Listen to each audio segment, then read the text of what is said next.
മണ്ണാങ്കട്ടയെ കണ്ടത്. ഒരാളിട്ട് കൂട്ടുകാരായി ഒന്നിച്ച് യാത്രയ്ക്കും. ഒരു മരത്തിന്റെ ചുവട്ടിൽ ഇറങ്ങും. അങ്ങോട്ടും ഇങ്ങോട്ടും കട പറിച്ചു കൊടുക്കും. അങ്ങനെ ഇരിക്കുമ്പോൾ കരയിലേക്ക് ഒരു മോഹൻ തുടങ്ങിയിട്ട് സ്ഥലങ്ങളും വഴിയില കണ്ടിട്ടുണ്ട്. പക്ഷേ കാശ് കണ്ടിട്ടില്ല. വാഴക്കൈയിലും കാക്കയും വണ്ണാട്ടക്കിളിയും അമ്പലത്തിൽ തൊഴ വരുന്നവരൊക്കെ പറഞ്ഞിട്ടുണ്ട്. കാശ് പുണ്യകള്ളമാണ്. അതുകൊണ്ട് ആദ്യൊരു വാശിയായി കരിയിലേക്ക്. ഇന്ന് കാശ് കണ്ടിട്ട് കാര്യമെന്നായ മണ്ണാങ്കട്ടയ്ക്ക്.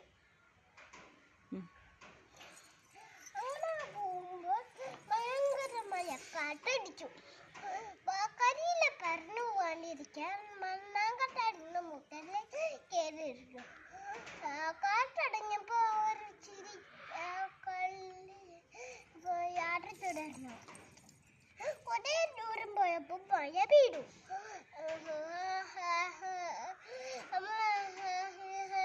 കരിയില മണ്ണാങ്കട്ടയുടെ മുകളിൽ കയറിയിരുന്ന കുട പിടിച്ചതുപോലെ ഇരുന്നു.